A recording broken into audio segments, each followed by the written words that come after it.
Mark, a writer with a stubborn rationality, scoffed at ghost stories. He dismissed them as folklore, nothing more than imaginative tales. So, when he moved into apartment 12B, he paid no heed to the whispers about its past. He was here to write, to escape the city's noise, not to entertain silly superstitions.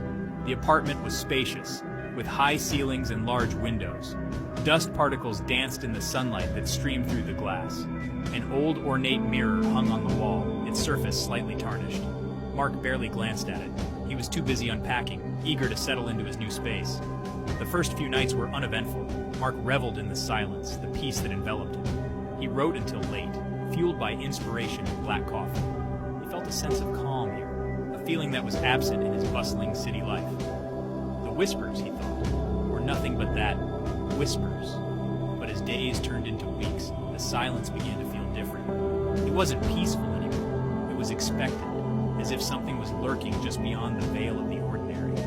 The air grew heavy, charged with an unseen energy that sent shivers down Mark's spine. His skepticism started to waver. It began subtly. A book misplaced, a floorboard creaking.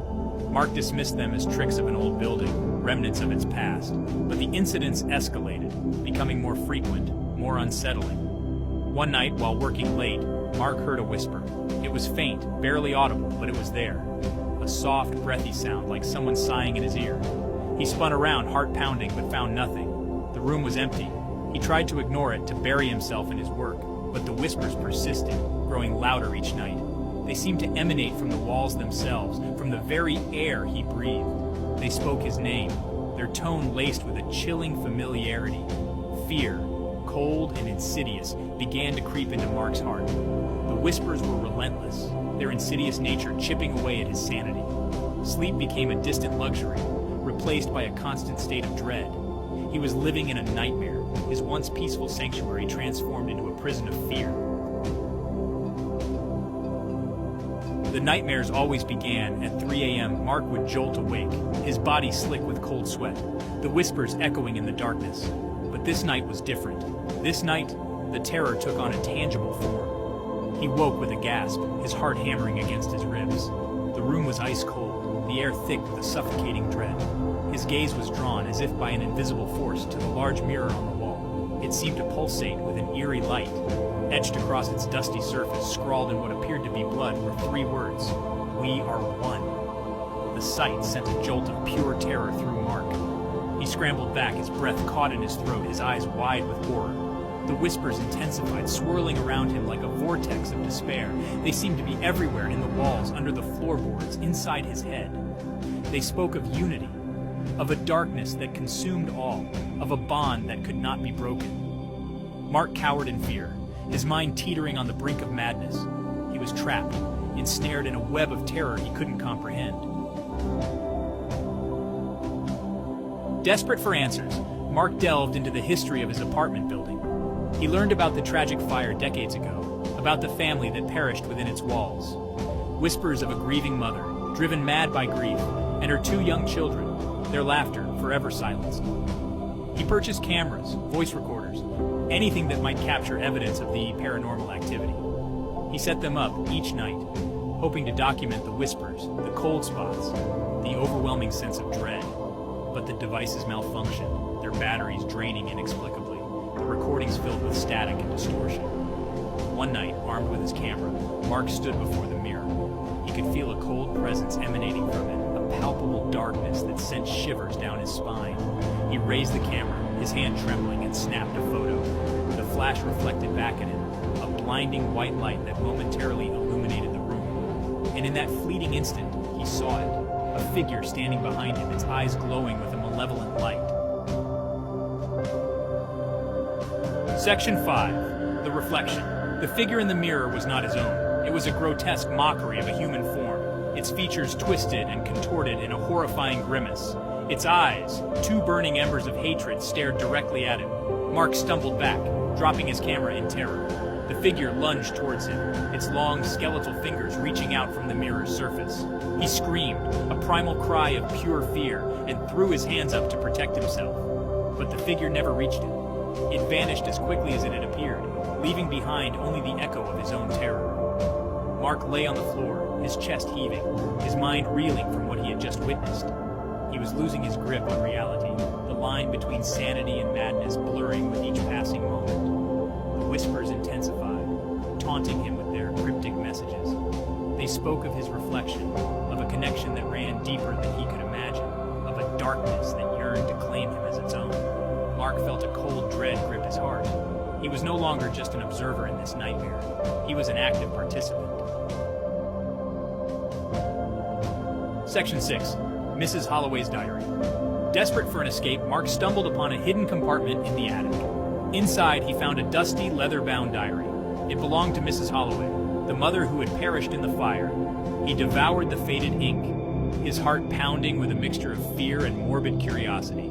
Mrs. Holloway's words painted a chilling picture of her descent into madness. She wrote of strange occurrences, of whispers that plagued her sanity, of a darkness that had taken root in her home. She spoke of her children, Emily and Samuel, their behavior becoming increasingly erratic, their laughter laced with a chilling undertone. They claimed to have a new friend, a friend who lived in the mirror, a friend who promised them eternal happiness. As Mark read further, the blood ran cold in his veins. Mrs. Holloway believed that the mirror was a portal, a gateway to another realm, a realm of darkness and despair ruled by entities that craved the warmth of living souls, entities that whispered promises of unity and belonging, luring the unsuspecting into their embrace. Section 7. The Haunting Truth. The diary entries ended abruptly, leaving Mark with a chilling realization. Mrs. Holloway had been driven to madness, not by grief, but by the insidious influence of the entities that resided within the mirror. They had promised her solace, a way to reunite with her children, but their true intentions were far more sinister. He thought of the whispers, the cold spots, the terrifying reflection in the mirror. It all made sense now. The entities were real, and they were using him, drawing him deeper into their web of darkness. They had chosen him, just as they had chosen Mrs. Holloway and her children. Mark slammed the diary shut, his heart pounding in his chest. He had to escape, to break free from the clutches of this nightmare. But as he turned to leave the attic, he was met with a sight that chilled him to the bone. The attic door was gone. In its place stood the ornate mirror from his apartment, its surface pulsating with a malevolent light. The whispers intensified, swirling around him like a vortex of despair. He was trapped, caught in the heart of the darkness. The air grew heavy, thick with the stench of decay and despair. The whispers surrounded Mark, their voices morphing, twisting into familiar sounds. He heard Mrs. Holloway's desperate pleas, her children's chilling laughter, their voices intertwined in a symphony of madness. He saw them then, their reflections flickering in the mirror's surface. Mrs. Holloway, her eyes hollow and filled with an unspeakable sadness. Emily and Samuel, their faces pale and gaunt, their smiles wide and unnatural. They reached out towards him, their fingers long and skeletal, their touch promising oblivion. Mark realized the horrifying truth. The entities weren't just using him, they were feeding on his fear, his despair. They had trapped the souls of Mrs. Holloway and her children, twisting their love and grief into weapons of manipulation. He was not the first victim of 12B, and he wouldn't be the last. The entities thrived on despair, on the vulnerability of the human soul. They whispered promises of unity, of belonging, but their embrace was a cold and lonely abyss. Fear threatened to consume Mark, to drag him down into the abyss of madness, but a flicker of defiance ignited within him. He wouldn't let them win. He wouldn't let them take him, not without a fight. He closed his eyes, taking a deep breath. He had to face his fear, to confront the darkness head-on. He thought of his own family, of the love and warmth he had once taken for granted. That love, he realized, was his shield, his weapon against the entity's insidious influence. He opened his eyes, his gaze locking onto the reflections in the mirror. Mrs. Holloway, Emily, and Samuel stared back at him, their eyes filled with a mixture of longing and despair. He saw the pain behind their hollow smiles, the desperation in their outstretched hands. "I won't let you take me," Mark said, his voice trembling but resolute. "I won't let you win." The whispers intensified, their tone laced with anger and frustration. The reflections in the mirror contorted, their features twisting into grotesque masks of rage. But Mark stood his ground, his fear replaced by a steadfast determination. He would not be another victim. He would break free from the whispering darkness. As Mark stared into the mirror, he noticed something peculiar. Behind the distorted reflections of Mrs. Holloway and her children, he saw a faint glimmer of light. It was a small, flickering flame, like a candle struggling to stay lit against a raging wind. The whispers seemed to recoil from the light, their voices fading slightly. Mark focused on the flame, his heart pounding with a renewed sense of hope. Could this be the key to breaking the entity's hold? Could this be the way to free himself from the trapped souls of 12B? He reached out towards the mirror, his hand trembling as he approached the pulsating surface. The whispers intensified, their voices laced with a desperate plea. They urged him to stop, to turn back, to embrace the darkness that beckoned him. But Mark was resolute. He would not be swayed. He would not let fear dictate his actions. He pushed his hand forward, his fingers breaking the surface of the mirror. A surge of energy coursed through him, sending a jolt of pain shooting up his arm. He gasped, but he didn't pull away. He had come too far to give up now. The light in the mirror flared, momentarily blinding Mark. He shielded his eyes, his heart racing in his chest. When he could see again, he was met with a sight that sent a surge of terror through him. The reflections of Mrs. Holloway and her children were gone. In their place stood a single figure. It was Emily, her eyes glowing with an unnatural light, her smile wide and predatory. She reached out, her hand closing around Mark's wrist with an inhuman strength. "We are one," she whispered, her voice a chilling echo of the entities that resided within the mirror.